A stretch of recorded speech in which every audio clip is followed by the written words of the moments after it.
Bien, continuamos aquí en Portales de Mileto, estamos hablando de los biocombustibles. Las normas nacionales, pues hay algunas variantes que se han estado dando a lo largo de los años. La ley 28054 fue la ley de promoción del mercado de biocombustibles, una iniciativa del Congreso de la República. Luego vino ya la reglamentación y su modificatoria, el Decreto Supremo 013-2005 y 021-2007. Unas son para ver los correspondientes a la comercialización de los biocombustibles. Bueno, las dos normas fueron justamente este detalle. Lo que fue la ley de promoción era el detalle de diversificar el mercado de combustibles, fomentar el desarrollo agropecuario y agroindustrial, disminuir la contaminación ambiental y ofrecer un mercado alternativo en la lucha contra las drogas. Se pensó en un primer momento pues que esto iba a ser los cultivos alternativos a la coca en la selva de nuestro país. También luego se implementó lo que es el programa de promoción del mercado de biocombustibles ProBiocom a cargo de Proinversión, que tenía una serie de normas técnicas que involucraban N entidades que tenían que ver con esta norma, y luego la segunda disposición que fue para justamente hacer la norma de comercialización misma de los biocombustibles. Sin embargo, hasta la fecha, como señaló el ingeniero Weber, no se ha detallado todo lo que debía para que el gasojol, esta mezcla de combustible y etanol, pueda estar ya en los expendios. Evidentemente esto es parte de la falta de planificación. Ha habido pasos que no se han dado durante estos años. ¿Cuáles son esos pasos o qué debieron darse a lo largo de estos años una vez aprobado el reglamento? Porque se habla de incluso desde la parte de los camiones que deben transportarse, cómo se debe hacer la mezcla justamente para esto, incluso la revisión técnica. Tantos problemas tenemos con las revisiones técnicas normales, y también debería hacerse para incluir este combustible, la revisión técnica que los motores que no tengan, como usted señaló, pues esos rescoldos, esa suciedad en el fondo. Todo este detalle es una falta de previsión, digamos, intencional, o simplemente una falta de planificación, tal como sucede en muchos temas. Bueno, yo no quisiera calificar de las intenciones de las personas o de las instituciones, porque es un tema muy subjetivo. Lo que sí puedo decir objetivamente que es lo que... Aquí hay varios actores. Tenemos por un lado los legisladores, tenemos por el otro lado los que ejecutan las leyes, tenemos los productores de los biocombustibles, tenemos los transportistas y tenemos los comercializadores y finalmente los usuarios. Cada uno de estos estamentos tiene un grado de responsabilidad. Y yo incluiría a la prensa como elemento necesario para la difusión, ¿no? Y la información y la explicación del por qué se tiene que utilizar biocombustibles, ¿no? Una persona que toda su vida ha utilizado gasolina de 84, de 90, de pronto porque existe una ley tiene que cambiar a un etanol con gasolina al 7.8% de etanol, o un biodiesel con 2% ahora o 5% dentro de un par de años. Y él se pregunta, bueno, ¿por qué tengo que hacer eso? ¿Me va a costar más? ¿No me va a costar más? ¿Qué ventajas tengo? Etcétera, ¿no? Esas explicaciones que existen, son cosas que se conocen, debieron y deben hacerse divulgación para que la gente sepa y el consumidor entienda por qué tiene que utilizar el biocombustible, por su propio bien.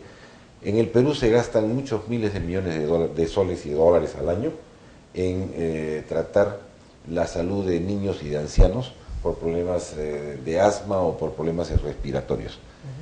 Y esto se debe en gran medida al contenido al altísimo contenido de azufre por un lado, y también a los gases que se emanan, ¿no?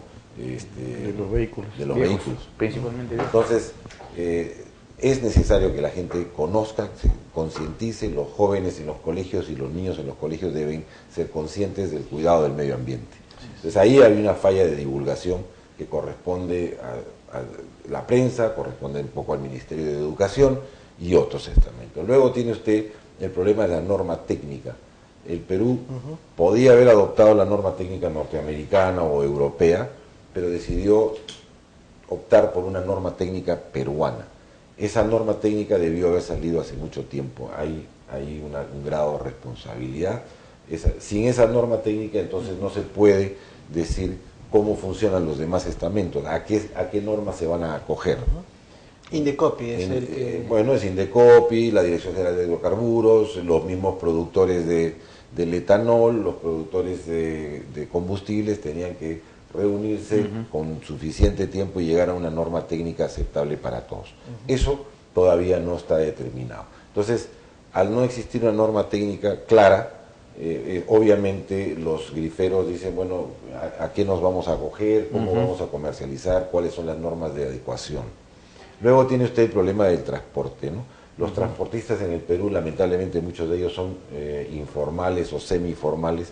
En el Perú el transporte de combustible se hace en camiones, muchas veces de ellos que no pasan revisión técnica, camiones viejos, incluso ustedes habrán visto alguno que dice peligro combustible, ¿no? que apenas se puede leer, ¿no?